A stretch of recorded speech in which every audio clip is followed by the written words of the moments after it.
Snare, I can't get up there. Give me a hand. Come on, Lee, it's not hard to get up here. I did it, so just grab my hand. Psych! No, seriously, this time, come on. Nope, too slow.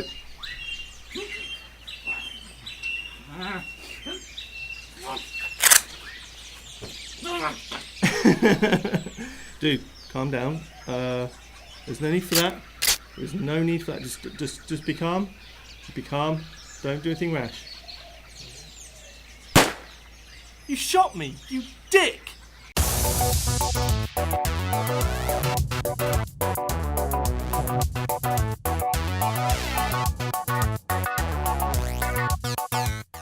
Hi guys, welcome to Overbite Gaming's review of Naughty Dog's latest and most successful franchise, I think we can fairly say, Uncharted 4. Uncharted 4. Uncharted 4. It's a long time coming. We've all been waiting for this game for some time, for those fans of the Uncharted series. And I love this goddamn game. I am casually attracted to this game. Now, this game for me is exactly what Uncharted fans wanted. A really good adventure game that has a good kind of wrap up to the whole franchise. And it seems that way. It seems like they're not going to be doing any more after this. So it's a nice way to put a nice line under Uncharted and say, you know, let's quit while we were ahead. Every game has been exemplary, pretty much. I don't think any of the Uncharted games has ever had a bad review. No, I think the first one has its problems, certainly. But it was the first game in the franchise. It was the first game, so they were still finding their footing. For me, the best in the franchise out of all of them, including this one, is 2. I think they've just really hit the sweet spot. Yeah, I think 2 had a stronger story. I think this game in general, though, they've supplied everything that people wanted to have in an Uncharted game.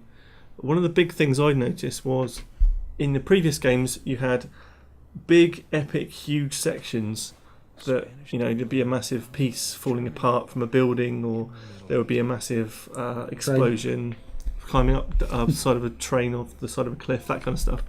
And in this game, there are smaller events, but they're more often. So they're still epic-ish, but they're not huge epic. They're kind of moderately epic, but there's more of them.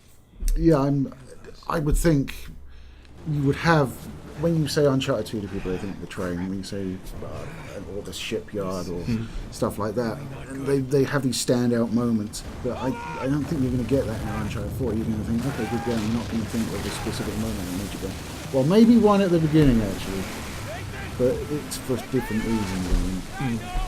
And they do a lovely little throwback, don't they, at the start in sort of the prologue. Because like a proper story, I guess, you get a prologue and an epilogue as well as the main game. Yeah, you do. And in the prologue, you end up playing one of your favourite games in the game. Well, one of the games I've played, yes. Well, you do like it. I like it. You've done a Let's Play on it. I've done a Let's Play on it.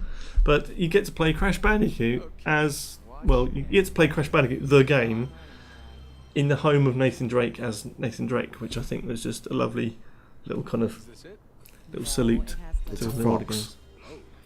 And the thing is, the commentary you get from Nathan Drake when he's playing it is brilliant, because you can either win or lose the level.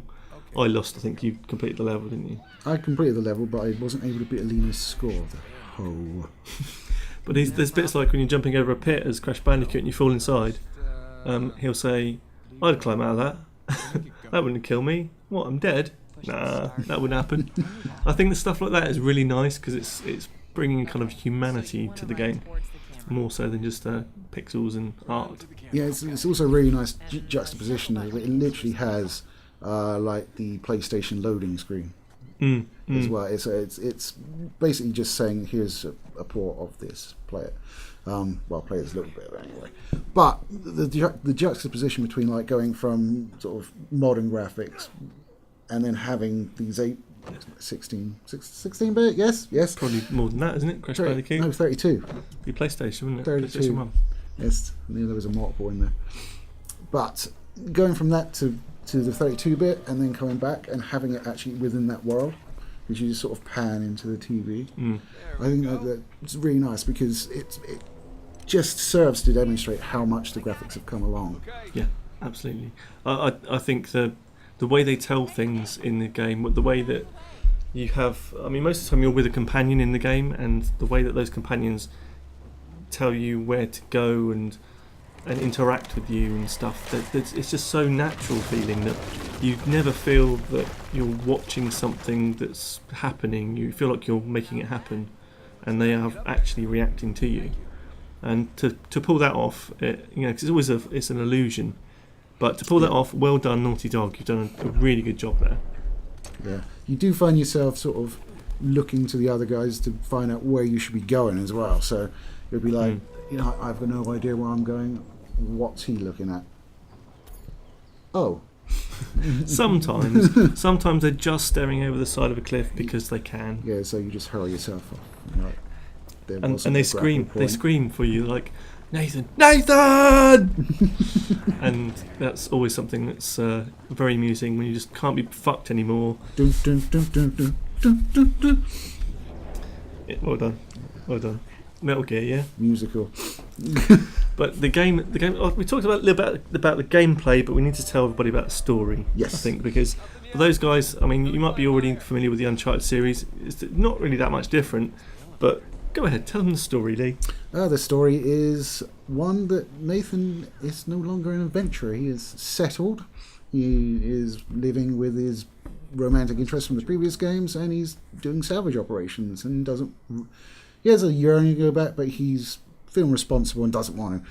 And then a figure from his past reemerges, and he gets dragged into a crazy adventure to secure a lot of treasure or booty, perhaps.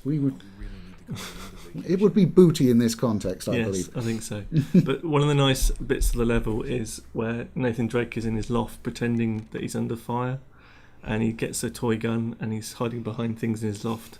And it's that bit just made me laugh. I thought it was really, really nice to see Nathan Drake still wanting. I mean, the character isn't really that deep. I mean, he's a guy who jumps across platforms, much like a Tomb Raider. Really. But he's just a guy who is just, a white 30-something guy who's an adventurer. But in this game, and certainly in the last one as well, I think they tried to give him a bit more underneath. I mean, he's voiced by Nolan North, so you're always going to get a good performance, but he never seemed to be someone that had a lot of stuff behind him. And in this, the story gets a little bit more kind of... It's not a deep story, but it's enough. It's enough to make you care about those characters. Yeah, and story-wise, it doesn't really hold up to the second, or possibly maybe on par with the third. Yeah, I think so. But it is enough to keep you playing it and take you along for the ride. I found myself not playing it as incessantly as I did like 2, certainly. Yeah, I didn't have the draw. I mean, when I was playing it, I didn't want to put it down.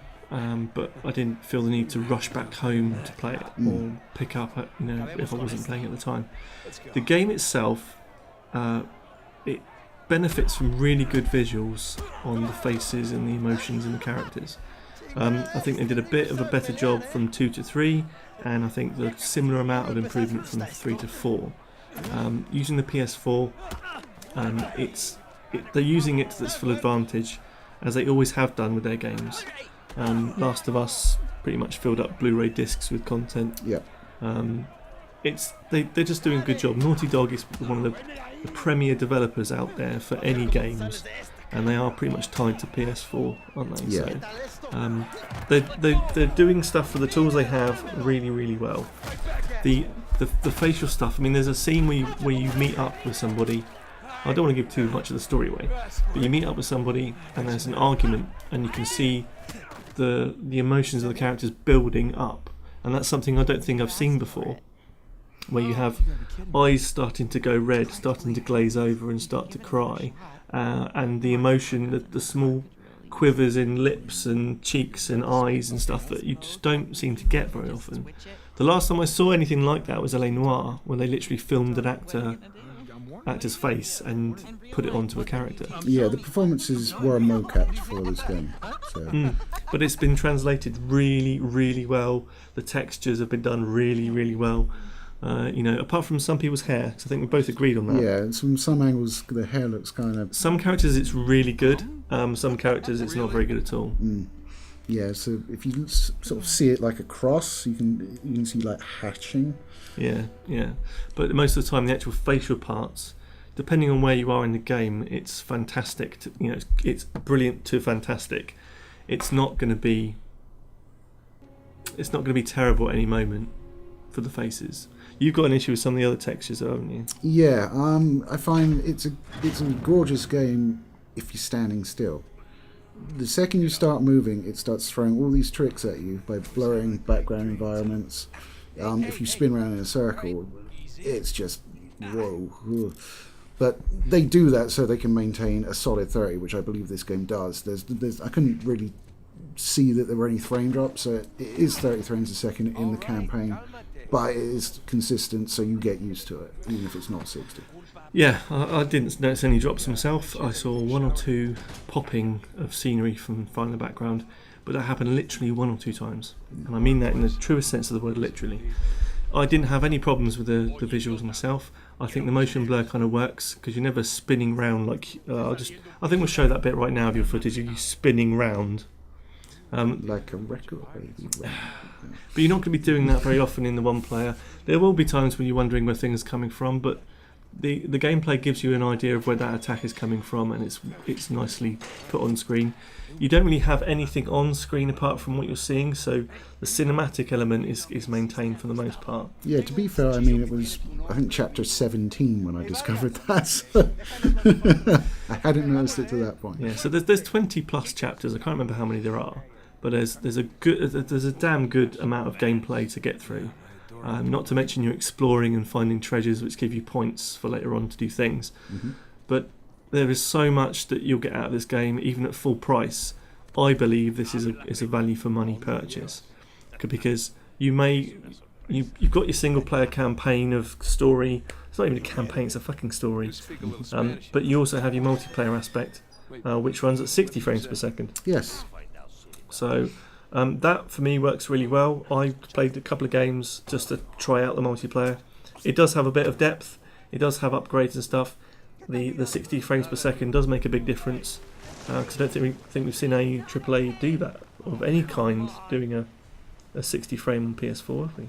I don't think so. I can't really... Not unless it's like an indie. Some indie games have been at 60, but Yeah. not a AAA. No, I don't. Certainly not a AAA graphically. No. But it stands up well. The multiplayer is kind of fun. There are specials that you can use. There are a multitude of weapons that you'll see in the game in the story mode that you can use. It's pretty standard, third person, run around, shoot 'em up, multiplayer experience. There's nothing new there. But well, there is something new. Uncharted and Naughty Dog have seen fit to introduce microtransactions into their multiplayer. Now, it's not the most grievous of microtransactions. It's not pay to win or anything like that. It's all purely cosmetic stuff, and it's stuff you can earn without buying. Well, that's how it should be done, isn't it? Like if you want to if you don't want to waste the time and have your favourite character or something as a skin, it's fine. Yeah, but it's a slippery slope, my friend. It's a slippery slope. But we have to vote with our feet on that kind of stuff. If we don't want microtransactions to be in a game for pay to win or to have a full game, then we should vote for that and not buy the damn things. But I haven't got a problem with Naughty Dog doing that. I think they did that in the last one, didn't they? No, I think it's new to 4. Oh, okay. It's the first time they've ever done it. Might be thinking of another game. But it'll probably evolve. No, the multiplayer is good. I did find myself getting killed by some people quite quickly, but I was doing the multiplayer 3 or 4 weeks after release. Mm-hmm. So by that point people have spent those hundreds of hours doing their characters up, but it's a good experience. But going back to the single player, because that's what you haven't played the multiplayer, have you? No, I don't like people. No, fuckers. So you get a rounded review from me but not from Lee. No, you get a very better review. Grammar. So let's talk about some little things, or let's talk about stuff you want to talk about, Lee. What do you want to talk about? What do I want to talk about? I would like to talk about the driving sections. Ah, yes, the open world sections. Advertised as an open world, not by Naughty Dog, by various media outlets. They're not open world at all. No, they're open. They're open, but they're a bit of a world. But it is still really linear in that there is one path to take. You need to go to this place, and then you need to drive to this place. It's impressively done. The Mm-hmm. physics of the car. It's not like Mass Effect 1 where you're bouncing all over the fucking place. But Yeah, there's bits where if you're driving on certain terrain, you'll lose grip or lose power. So there'll be like mudslides that you have to drive up, and if you try and drive up those without touching the rocks, it will kind of pull you down again. But as soon as you grab onto a rock and get some traction, you'll actually get pulled up, with the engine. But I just felt it was part of the game that didn't need to be there. I quite enjoyed it. I mean, there was bits that it utilised the winch on the Jeep. Yeah, I admire the way they're using like connecting things, because you don't just go up to it and press a button. You actually have to wrap it around what you want to tie it to. But saying that, just to go off at a slight tangent, the grappling hook thing. Oh, the throwing one. Yeah, the infinite retractable grappling hook.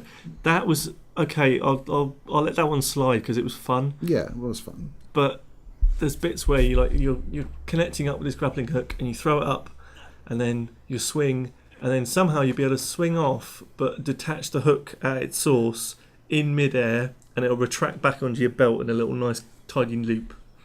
Or automatic. I mean, it's just like literally tied to his belt. There's no like pulley or grapnel system to it. You just like, and if you it's sort of like, but then he climbs up and he leaves all the rope behind. But then it's not behind. Yeah, it's bizarre. But we'll let that one slide, Naughty Dog, because your game is beautiful. Okay, and it really, really is beautiful. I mean, for me, the vistas and the textures on pretty much everything are, and I use this word very lightly in day-to-day, exemplary. Those textures, I mean, the stuff in the if we go back to the Jeep part, the tyre tracks that it leaves, right? I couldn't see any repeating pattern.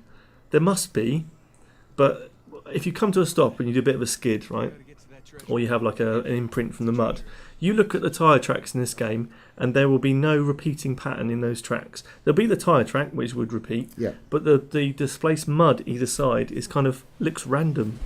Little tiny things like that go a long way with me when it comes to design. Yeah, speaking of mud, I had so much fun making Nate slip over. Yeah, Like, there was an area where I was trying to work out how to get the Jeep up somewhere, and every 6 seconds he'd just be like, whoops. You just end up covered in mud, and then I threw him in a lake and he cleaned up. I was quite impressed by that as well. Yes, no, they've always been good at that. I mean, I remember the first time I saw it in, I think it might have been Uncharted 1, when they first did the proper... Yeah, you got wet in Uncharted 1. Yeah, but it got wet at different levels. Like if you stepped in just a shin full of water, it'd just be the lower part of your legs that got changed colour. But they've just done such a good job with textures, and they've spent a lot of time making sure that world looks real as it can be. There's even the nice displacement of foliage when you're walking past. Sometimes it springs back a bit too quickly, but again, I'll let that one slide because I love this game so much. Can you see where this is going? I'm liking this game. It's good. I wasn't getting that. No. Okay. So personally for me, I've really enjoyed my time with it. The gameplay is quite similar to every other Uncharted game we've ever seen. It's cover-based shooting. You get waves of enemies. For the quickness of getting through the actual story and be able to bring you a review quickly, I only played the game on like an easy mode. So did I. But I can see how they would ramp up that difficulty, and the enemies weren't difficult at that level at all. No, it became more of a fight with the actual all-terrain for me, because quite often you have enemies just poking their heads out and like taking shots at you, but the auto-aim is like dead centre of the chest. Yeah, so if they're hiding behind a bush or not hiding behind a bush, a wall, and they're popping their head up with your guns pointing out the wall. Yeah, and you can't move it. No, you can, but you'll just lose your target. Yeah. On a quick point about the options, this game has a great amount to look after people that are colourblind and all those different settings you normally see on PC games. And I think they're again at the top of their game of making sure they're accessible options. So if you are somebody that needs that kind of stuff, Uncharted 4 will cater for you probably. Yeah, more games should be doing that. Yeah, absolutely. EA does it. They do it with Battlefront, don't they? Yeah, which was a surprise. Very nice. Yeah, that's right. But oh crap! I just kicked the mic. Kick the mic. Oh, everything's ending. You're supposed to drop the mic, not kick it. Yeah. But the thing I wanted to mention about the actual basic gameplay, the stuff you actually do inside the game, it does get quite formulaic, I find. So each of the chapters will end up being a bit of a story. Then you have some platforming. Then you have a gunfight. Then you have an epic thing happen, and you might end up kind of falling off a cliff or running away from a tank. You know, those kind of things you do in everyday life. And then you go to Scotland and do it again. And then you'll have a story bit, some platforming, a gunfight, and then something epic. And it'll do that quite often, all the same way. I haven't got a problem with that as such, but I would like it to mix up a little bit so you don't feel like you are doing the same thing over and over again. Yeah, it was very much of platforming. Oh, there's a bad guy. Here comes a gun section. Sometimes they had 2 or 3 gun sections, but they were smaller and split up, so you still had the kind of same amount, it felt. But to be honest, it doesn't ruin the game for you. It still works. It's just that it becomes something that you expect, and you're like, oh, I've done some platforming now. When's my gunfight? And that's the only downside. You kind of expect it to happen in a certain order. One thing I was very pleased with is there's no insta-fail stealth missions in this one at all, which was something I didn't like about previous games. If you fuck it up, you can just kill them all. Nice. Yeah, and the stealth is quite good.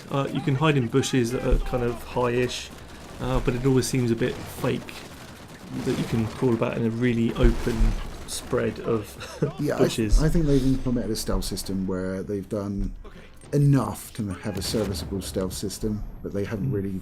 It's definitely not the focus. I mean, you can try and be more stealth-centric, but the focus is more on the gunplay, I would say. And there's no real consequence to either doing a gunfight or doing stealth. No, it's not like you're doing a non-lethal run. You break their necks. So. Yeah. But it's not just that. I mean, if you were gaining currency from killing through your gunfight, or you got more money from stealth, there's nothing like that in this. It's just you're getting to a point, or you're getting to a set piece, and if they are in the way, they're in the way. So you can literally run through. There's one section I jumped in my Jeep and just drove through them, and it allowed me to do that.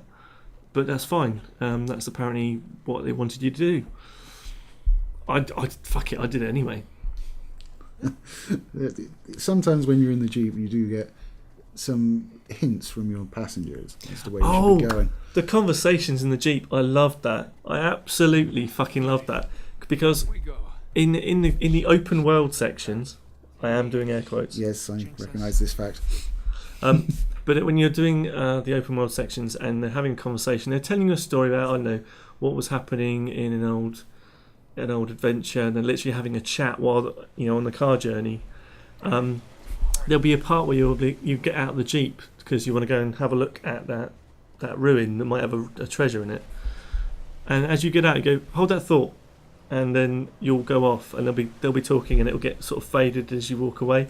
Then you'll go and do your treasure hunting. Then you'll come back to the Jeep, and they'll say, or Nathan would say something like, "Oh, what were you saying?" And then they'll continue the conversation. Such a good fucking thing to do, because nothing worse than having those conversations that are probably important to the story, but because you need to do something, it stops. Like, oh, and another, and you just get that. Yeah. There's nothing worse than pulling you out of that immersion so much that, just well done again, Naughty Dog. I like that. I like that bit. Even if 75% of the conversation is someone being smug about having a winch installed. Yes, yeah, they do, yeah, he does go on about that quite a lot.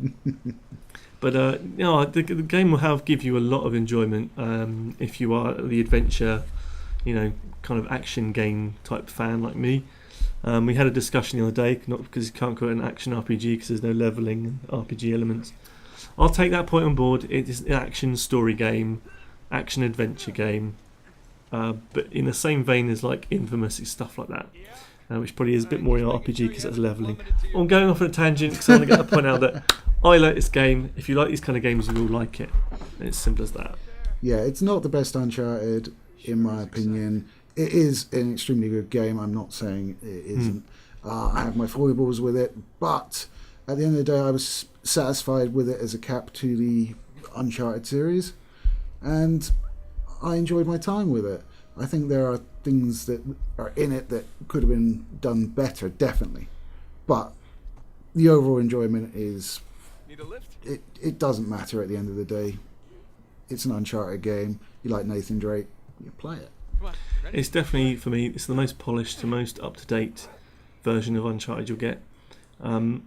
Personally, I'd probably recommend you getting hold of, if you haven't already played them, the 1, 2 and 3.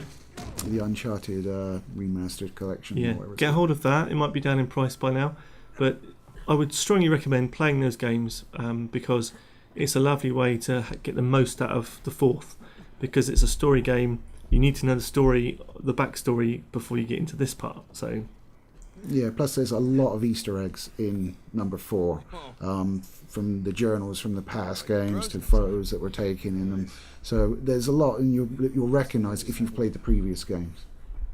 Yes, I've got almost nothing else but good things to rant about. Well, it won't really be a rant. No. But I've got only good things to say, and I could be here for literally hours telling you about how much I do enjoy playing this game.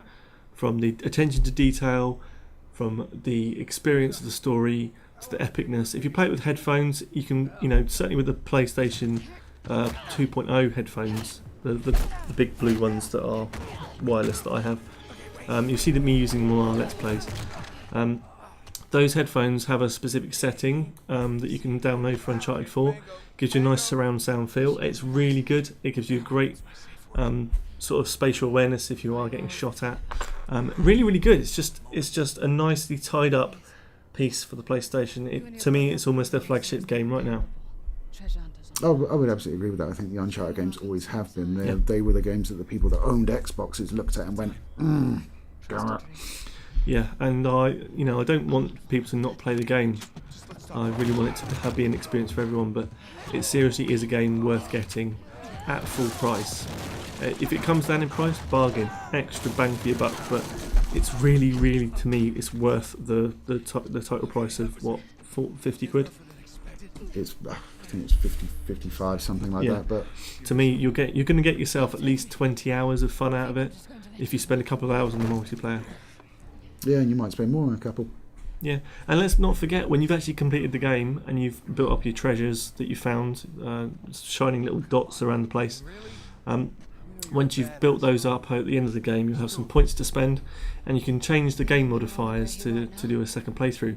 One of the lovely things they have is a mirrored version, so the entire world is mirrored from left to right. So if you've got used to I'll go down that track or that cave and stuff, you won't actually be able to do that unless you really think hard. So I think it's a beautiful way to give an extra replay value. You can add stupid cel-shaded skins and rainbow colours, and you can get ridiculous things, but it gives you an extra thing to play around with. You can buy extra skins for your main characters. So you can always put Nathan in his tuxedo in the middle of the jungle and stuff like that if you really wanted to. Sounds uncomfortable. Yeah, but it gives you an extra piece to play around with and a reason for collecting those treasures, which is nice. I think those treasures, those points, I think they actually translate across to the multiplayer as well. I think they give you points and stuff to What are you spend looking at on. me? I didn't play it. I've admitted that. I'm looking through you, to be honest. I'm just looking through you because it's easier just to look through you. Everybody else does. Yeah, never make eye contact with Lee. Believe me, it's a bad time. That means you want to have sex, right? No, it doesn't. So generally, collecting those treasures and getting extra pieces at the end is a nice kind of extra bonus part of the game. And if you're going to enjoy yourself with an action game, you're probably going to enjoy this one. Let's face it. And speaking of sex, there's no Chloe. What happened with that, man? Yeah, she just disappeared. She's playable in the multiplayer. Oh, so I can make a call around. But she's not available at the start. I think you have to unlock her.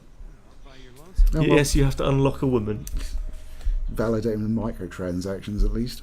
I just remembered another little thing I wanted to mention.